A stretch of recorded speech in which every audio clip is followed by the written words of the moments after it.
할렐루야. 지구상의 이상 기후 현상이 종종 일어나고 있습니다. 한쪽에서는 폭우가 쏟아지고 한쪽에서는 폭염이 쏟아지고, 그래서 한쪽에서는 물난리가 나고 또 한쪽에서는 너무 더워서 살 수 없는 이상 기후 현상이 종종 일어나고 있습니다. 지금 우리나라도 폭염이 계속되는 가운데 하루하루 힘들게 더위와 싸워 나가며 살아가고 있습니다. 이럴 때 우리의 피난처는 역시 예배당이구나라는 생각을 가지게 됩니다. 예배당에 오면 얼마나 시원한지, 그래서 예배당에 오면 마음도 시원하고 그리고 환경도 시원하고, 예배당과 예수님을 피난처로 삼아 더위를 잘 이겨나가는 성도가 되기를 축원합니다. 기독교를 한마디로 말하면 기독교는 구원의 종교라 할 수가 있습니다. 세상의 다른 종교는 윤리를 가르치고 도덕을 가르치고, 좀 더 수준 있게 말하면 마음의 깨달음이라든지 이런 것을 가르치고 있지만은, 기독교는 인간의 구원의 문제를 가장 정확하게 대답해주는 종교라 할 수가 있는 것입니다. 구원을 받는 것은 선행도 아니요, 도덕도 아니요, 윤리도 아니요, 율법도 아니요, 우리의 구원의 길은 하나님이 우리에게 계시해 주실 때 비로소 가능해지는 것이며, 우리의 힘과 능력으로 구원받을 만한 능력이 우리 속에 자체적으로는 없기 때문에 하나님이 계시해 주실 때 구원의 길이 가능한 것이며, 하나님이 우리에게 구원에 계시는 바로 예수 그리스도 이 한 분뿐인 것이고, 이분을 주님이 우리에게 주신 구원의 길로 믿고 영접할 때 구원이 우리 가운데 이루어지게 되는 것입니다. 십자가에 달리신 예수님, 나의 죄를 대신 지시고 짊어지신 그 예수님의 고난의 십자가가 나의 죄를 대속하는 대속의 십자가요, 예수님이 이 땅에 오셔서 십자가를 지신 것은 나를 구원하기 위해서 지신 구원의 사건임을 나를 위한 구원의 사건으로 인정하고 영접해야 합니다. 예수님 앞에 나는 아무것도 아닙니다, 나는 죄인입니다, 고백하고 인정해야 합니다. 예수님, 내 삶의 주인임을 선포해야 합니다. 이전까지는 내가 내 삶의 주인이었지만은 나를 다 내려놓고 주님 없이는 구원을 받을 수 없다는 연약한 존재임을 인정하고 주님이 내 삶의 주인임을 인정하고 선포해야 합니다. 그럴 때 하나님과의 관계가 회복이 되고 용서가 이루어지고 구원이 임하게 되는 것입니다. 이렇게 예수 믿은 사람, 새 사람이라 하는 것이고 새 생명 얻은 자, 이렇게 말하고 있는 것입니다. 이 새 생명 얻은 자의 특징이 무엇일까? 새 생명 얻은 자의 특징 중에 하나가 성령 안에서 살아가는 삶이다 말할 수가 있습니다. 오늘 로마서 8장은 성령 안에서 살아가는 삶의 모습을 말해주고 있습니다. 로마서 5장부터 새 생명 얻은 자의 특징, 5장에서는 하나님과의 관계가 회복이 되었다, 6장에서는 예수님처럼 죽었다가 다시 살아난 사람이 바로 예수님과 연합된 우리들의 새 사람의 모습이다. 오늘 8장에서는 새 사람의 특징은 성령 안에서 살아가는 사람이다. 이것이 새 사람의 특징인 것입니다. 예수 믿은 우리들, 하나님의 영이 우리 가운데 계시다는 것입니다. 고린도전서 3장 16절에 보면, 너희는 너희 하나님의 성전인 것과 하나님의 성령이 너희 안에 계시는 것을 알지 못하느냐. 우리가 하나님의 성전이고 우리 안에 하나님의 영이 함께하고 있다는 것입니다. 하나님의 성령이 너희 안에 계시다는 것입니다. 우리의 몸은 성전이고 우리 안에는 놀랍게도 하나님의 성령이 예수 믿는 그 순간부터 함께하고 있는 것입니다. 우리의 눈에 보이지 않지만은 이러한 놀라운 변화가 우리에게 일어난 것입니다. 그래서 이제부터는 내 안에 있는 성령님의 인도를 받고 성령 안에서 살아가는 사람이 되었다. 이것이 새 생명 얻은 자의 특징이라 할 수 있습니다. 그전에는 그렇게 살지 않았어요. 그전에는 내 욕심만 채우면 되었어요. 그러나 예수 믿고 나서 그리스도의 영이 내 안에 들어오고 나니 예수님의 영에 순종하며 살아가는 삶, 예수님의 인도에 따라 살아가는 새 사람이 되었다는 것입니다. 오늘 말씀 5절에도 보면 육신을 따르는 자는 육신의 일을, 영을 따르는 자는 영의 일을 생각하나니, 라고 말씀하고 있어요. 육신의 일을 생각하는 사람은 육신의 일만 생각하고 육신의 일만 따라 살아가면 돼요. 그러나 예수 그리스도를 영접하고 그리스도의 영이 우리 안에 들어온 사람들은 이제부터는 예수님의 영을 따라 살아가는 사람, 주님의 영이 우리 속에 있기 때문에 예수님의 영을 따라가는 사람이 되었다는 것입니다. 우리가 이제부터는 새 사람이 되어서 우리 안에 계신 그리스도의 영을 따라가며 살아가야 될 이유가 나오죠. 우리가 이제는 새 사람이 되었는데 우리 안에 거하신 성령님을 따라 살아가는 새 사람으로 살아가야 될 이유가 있습니다. 첫째는 오늘 말씀 6절에 보면 육의 일은 사망이고 영의 일은 생명과 평안이기 때문인 것이죠. 육의 일을 따라 살아가다 보면 마침내 사망이고, 그리고 하나님과의 관계도 깨어지고, 그리고 하나님과의 평안도 누릴 수가 없고, 마침내 육의 일을 따라 살아가면 그 결과 사망이라는 것입니다. 그러나 그리스도를 따라 살아가면 생명과 평안이 주어지는 것이죠. 하나님과의 관계가 회복되고 이 땅에 사는 날 동안 평안을 누리고 생명을 얻게 되는 것이죠. 여기서 말하는 생명은 바로 구원을 얻었다는 것입니다. 영의 생각이 아니고는 생명과 평안을 누릴 수가 없는 것입니다. 우리가 이 세상에 살면서 왜 내 삶 속에는 평안이 없을까? 그것은 영을 따라 살아가고 있지 않기 때문인 것이죠. 그래서 육의 생각은 사망이고 영의 생각은 생명과 평안이기 때문에 그리스도 안에서 그리스도의 영이 우리 가운데 거하신 새 사람은 영을 따라 살아가는 사람이 되어야 하는 것입니다. 영을 따라야 될 두 번째 이유는 하나님의 원수가 되기 때문에, 육신을 따라 살아가는 것이 바로 하나님의 원수가 되기 때문에 그 결과 육신을 따라 살아가는 삶은 하나님을 결코 기쁘게 할 수 없기 때문에 우리는 영을 따라가는 삶을 살아야 되는 것입니다. 오늘 말씀 7절에 보면 육신의 생각은 하나님과 원수가 되나니, 육신의 생각은 하나님과 원수가 되는 것이에요. 이 육신의 생각은 죄에 오염된 우리의 육신의 욕망에 뿌리를 두고 있기 때문에 이기적인 욕심만을 추구하는 성향을 가지고 있는 것입니다. 바로 이것이 죄고 이것은 하나님과 원수가 되기 때문에 우리는 육신을 따르는 자가 아니라 영을 따르는 자가 되어야 합니다. 또한 8절에도 보면 육신에 있는 자들은 하나님을 기쁘시게 할 수 없다는 것이죠. 하나님과 원수가 된 길이기 때문에 결코 하나님을 기쁘시게 할 수 없기 때문에 그리스도 안에서 새 사람 된 우리들, 육신을 따라 살아가는 자가 아니라 성령의 인도를 따라 살아가는 사람이 되어야 한다는 것입니다. 세 번째로는 영의 일이 나를 살리기 때문인 것이죠. 오늘 11절 말씀에 보면 예수를 죽은 자 가운데서 살리신 영이 너희 안에 거하면, 예수님을 살리신 것은 하나님의 영이었죠. 이 영이 우리 가운데 거하게 되면 예수를 살려주셨듯이 그 영이 우리 죽을 몸도 다시 살리시리라. 주님의 영이 우리를 살리는 거예요. 예수를 살리신 그 영이 내 안에 거하면 그의 영으로 말미암아 너희 죽을 몸도 살리시리라. 여기서 우리는 몸이라는 단어를 주목해 보아야 합니다. 그리스도의 영이 나를 살리시고 하나님의 영이 예수님을 살리셨듯이 그 영이 내 속에 거하면 그 영이 바로 나를 살리는 것입니다. 그래서 우리들은 육을 따라 살아가는 사람이 아니라 그리스도 안에서 새 사람 된 우리들은 영을 따라가는, 성령 안에서 살아가는 사람이 되어야 한다는 것입니다. 오늘 말씀해 보니 5절에도 생각하노니, 6절에도 생각은, 그리고 6절에 또 한 번 생각은, 7절에도 보면 생각은 이라는 단어가 반복되고 있습니다. 우리의 생각과 마음이 중요하다는 것입니다. 우리의 속사람이 참으로 중요하다는 것입니다.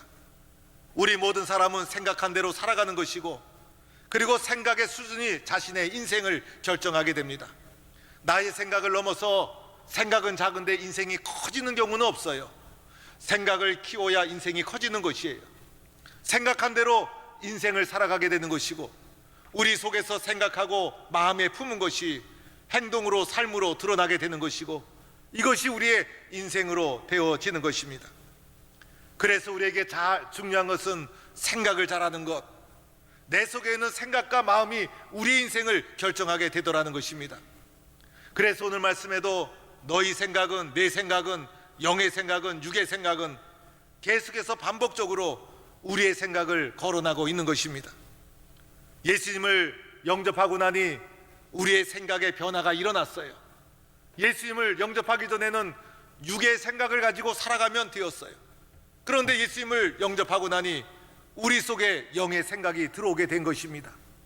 그러다 보니 영의 생각으로 우리의 삶이 바뀌기 시작하는 것입니다. 그래서 신앙생활은 생각이 바뀌어지는 것입니다. 육의 생각으로 살아가던 우리들이 영의 생각을 하는 사람으로 바뀌어졌기 때문에 우리의 신앙생활은 바로 생각 바꾸기라고 할 수가 있어요. 내 생각은 예수 믿고 얼마나 변화가 되었는가. 과거에 예수 없이 살아가던 우리들이 예수 믿고 나서 예수님의 영이 우리 속에 들어오고 나니 그 영의 생각이 육의 생각을 물리치는 것입니다. 그래서 영의 생각을 하며 살아가는 사람이 되었다는 것입니다. 육신의 생각 속에 살아갈 때는 이기적인 욕심만 추구하면 그만이었어요. 그런데 이제는 영의 생각이 우리 속에 들어오고 나니 영의 생각을 따라 살아가다 보니 하나님의 영광을 추구하게 되고, 어떻게 하면 예수님처럼 살아갈 수 있을까, 또 어떻게 하면 말씀에 순종할 수 있을까, 이렇게 영을 따라가는 삶을 살아가게 되었다는 것입니다. 육의 생각은 단순히 내 욕심을 채우는 것이라면 영의 생각은 하나님께 영광을 돌리고 하나님을 기쁘시게 하는 것. 그래서 우리들의 생각이 그리스도의 영이 예수님을 영접하는 순간 우리 속에 들어왔기 때문에 영의 생각을 하고 성령을 따라 이렇게 살아가는 자로 변화가 되었다는 것입니다. 이것이 바로 예수 믿는 사람의 변화된 특징이라 할 수가 있습니다. 어느 목사님이 저하고 식사하실 때도 이 이야기를 해주셨는데, 제가 C채널에서 설교를 듣다가 목사님이 또 이 예화를 설교 중에 하는 것을 들으면서 저도 이제 씁쓸하게 좀 웃었던 이야기입니다. 목사님이 어느 날 길을 가다가 싸움하는 것을 보게 되었어요. 우리들이 불구경, 싸움 구경 좋아하잖아요. 또 사람들이 잔뜩 몰려서 수군수군대면 저거 도대체 무슨 일인가 궁금하잖아요. 그래서 저도 지나가다가 사람이 많이 몰려 있으면 무슨 일인가 이렇게 한번 가서 보기도 하고 또 참견도 할 때가 있는데, 그럴 때마다 저희 집 사람이 좀 끼지 말라고 저를 땡기고 막 그렇게 합니다. 가다 보니까 아줌마들이 싸우고 있더라는 것입니다. 그런데 이 아줌마가 욕을 하면서 싸우는데 이 목사님이 욕도 큰 욕을 들어본 적이 지금까지 없었다는 거예요. 한마디 욕을 한 게 아니라 쌍기역, 쌍시오, 쌍지옷이 하나의 큰 문장을 이루어 가지고 세상에 그렇게 쌍시옷이 많은지 몰랐고 쌍기역이 그렇게 많은 줄 몰랐대요. 거대한 문장을 이루어서 퍼부어대니까 여기에 또 이 격분이 올라와 가지고 이제 감정이 폭발하면서 그 쌍기역, 쌍시옷이 긴 문장으로 만들어져서 그냥 퍼부어대니까 거기 있던 사람도 다 놀래고 목사님도 놀래고, 그렇게 싸움이 벌어지고 있었다는 것입니다. 그런데 그 옆에 있던 어떤 아줌마가 나서서 싸움을 말리는 겁니다. 마음을 말리면서 한마디 했습니다. 집사님이 참으세요. 왜 하필이면 여기서 집사님이란 말이 나옵니까? 그 순간 이 목사님이 얼굴이 막 너무 화끈거리고 주변 사람들이 나를 목사로 알아볼까봐 너무 겁이 나고 두려워서 얼른 그 자리를 빠져나왔는데, 이 사건이 그분에게는 너무나 인상적인 사건이어서 이분이 종종 이야기를 하곤 했습니다. 믿는 사람 마음속에 그리스도의 영이 거하는데 성령께서 그렇게 시키지 않았을 것입니다. 그렇죠, 여러분? 우리는 말하는 것, 감정 조절도 잘해야 되는 것이죠. 교회에서도 직분을 불러주시는 것이 교회의 질서예요. 집사님, 권사님, 친하다고 해서 영희야, 철수야 이렇게 부르면 안 됩니다. 나이 어리다고 해서 이름을 막 부르면 안 됩니다. 교회에서는 정확하게 직분을 불러드려야 합니다. 장로님, 집사님, 권사님. 이렇게 되어야 교회의 영적 질서가 잘 이루어지는 것이고, 반말을 이렇게 쉽게 하다 보면 이것이 감정이 상했을 때는 문제가 일어날 수가 있어요. 그래서 교회에서는 철저히 예의를 지켜서 배려하는 직분을, 호칭을 정중하게 불러드리는 것이고, 사회 나가서는 그 사회 직분을 불러드리면 됩니다. 특히 안 믿는 사람과 이렇게 같이 있을 때는 개인적으로 우리 교회 집사님이라 할지라도 사장님을 가리켜서 집사님 이렇게 부르면 안 됩니다. 그건 사장님, 부장님 이렇게 사회의 직분을 불러드려야 되고, 또 제가 신방 갔을 때 저는 그분의 사회 직분을 불러드리지만은 개인적으로 믿는 사람들만 같이 있었을 때는 뭐 이렇게 장로님, 권사님, 집사님, 교회 직분을 믿는 사람끼리 있을 때는 그렇게 불러도 되지만은 안 믿는 사람이 있을 때는 그 사람의 사회적 직위를 불러드리는 것이, 호칭으로 사용하는 것이 맞다, 이렇게 생각을 합니다. 교회 직분을 바깥에 나가서 안 믿는 사람이 많은데 막 부르다 보면 그것이 본의 아니게 다른 사람에게 오해를 끼칠 수가 있어요. 그러니까 여러분이 목사를 불러줄 때도 상황에 따라 지혜롭게 잘 불러주셔야 됩니다. 그래서 갑자기 제가 그런 경우도 있었어요. 이제 기차를 탔는데 옛날에는 입석이 많았잖아요. 그래서 입석이어서 서 있는데 저 끝에서 이제 나이 드신 권사님 한 분이 저를 알아봤어요. 그래서 그냥 그 권사님이 너무 반가워가지고 그 기차 안에서 목사님 하고 불렀어요. 그 순간 그 큰 기차 안에 있는 모든 분들이 도대체 목사가 누군가 하고 쳐다보는데 저를 다 쳐다보는 거예요. 거기까진 제가 괜찮았는데 그 권사님이 나이가 많으신 분인데 벌떡 일어나더니 목사님이 여기 앉으시라고.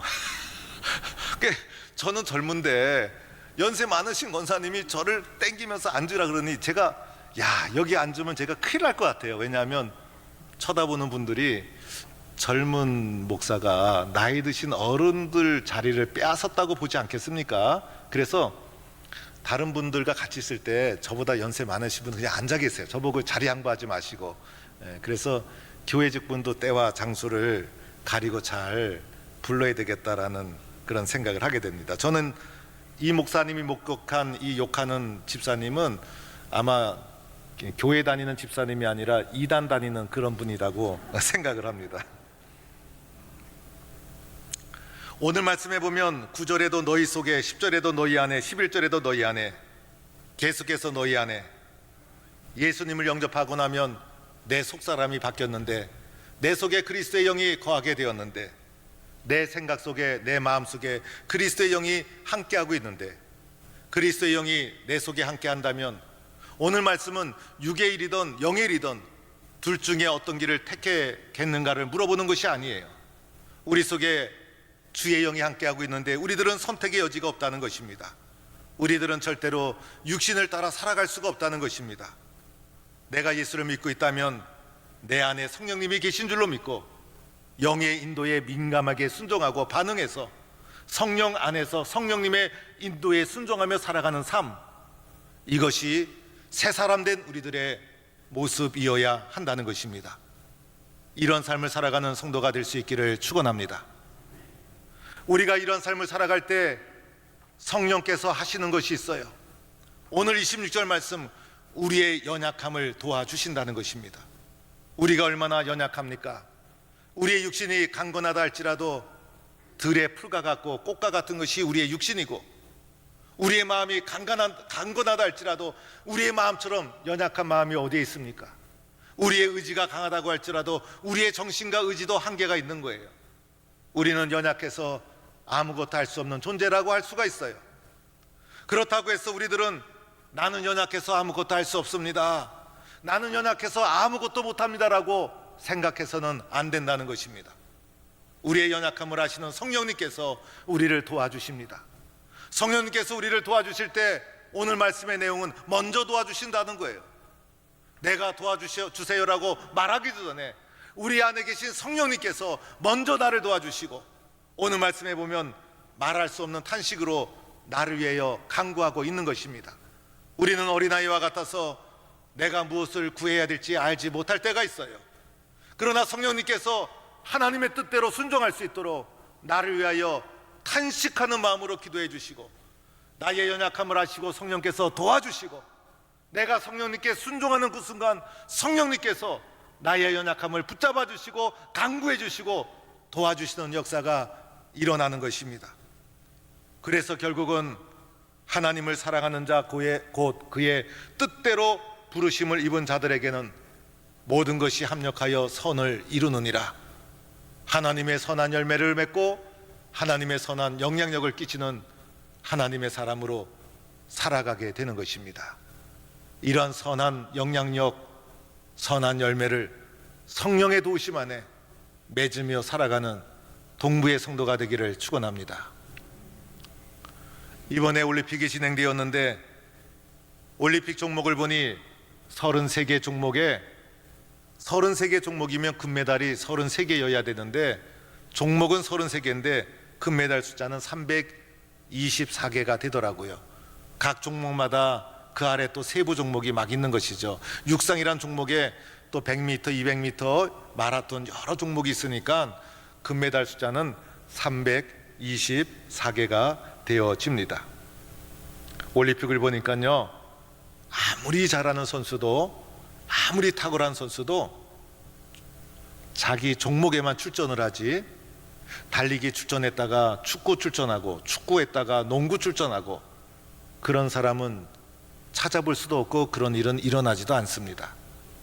자기가 하는 종목 달리기를 할지라도 달리기를 다 잘하는 게 아니에요. 100m 선수가 비슷한 200m는 출전할 수 있지만은 400m조차도 출전 못합니다. 특히 마라톤을 100m 선수가 같이 뛰는 일은 일어나지 않아요. 그만큼 자기 한 가지 종목 여러 가지를 잘하는 사람은 절대로 메달을 딸 수도 없고 올림픽에 나올 수도 없어요. 자기가 잘하는 한 가지 종목, 한 가지 종목에만 집중해서 이 한 가지 종목에 자기가 출전을 하는 것이고 이 한 가지 종목에 집중해야 메달에 접근할 수가 있게 되는 것이죠. 또 하나는 보면 메달을 따는데 아슬아슬한 차이예요. 대단한 차이가 나는 게 없어요. 왜냐하면 모두가 세계적인 선수이기 때문에. 그래서 달리기도 보면 0.01초 차이, 0.01초 차이는요 눈썹을 한번 이게 감았다 떠는 사이. 아니 그 차이에 무슨 메달 색깔이 바뀝니까? 저 같으면 그 정도 차이면 똑같다 이러고선 똑같이 메달을 주었으면 좋겠는데 0.01초 차이로 메달의 색깔이 바뀌게 됩니다.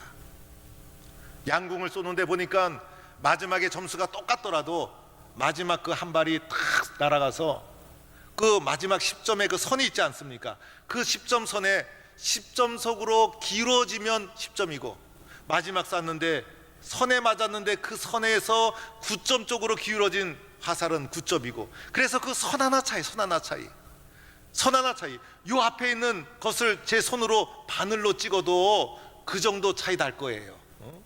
그런데 저 30m, 60m 밖에 그 큰 화살로 쏴가지고 그 선 하나 차이인데 그게 무슨 차이입니까? 그때 바람이 하나 살짝 불어도 그렇게 차이가 날 텐데, 그래서 아무 차이도 없는데 그것 가지고 메달 차이가 나니 저는 야 이건 해도 너무했다.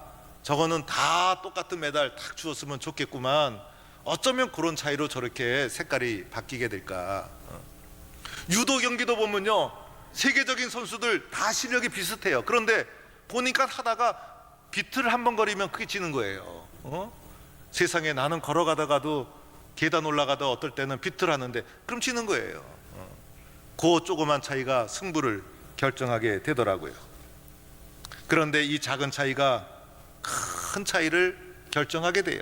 너무나 아까운 작은 차이지만은 이 작은 것에서부터 엄청난 차이가 결정되는 것을 보게 됩니다. 사랑하는 성도 여러분, 우리는 믿음의 길을 걸어가면서 딱 한 가지, 예수 믿는 것에 잘 감당해 나가는 성도가 될 수 있기를 축원합니다.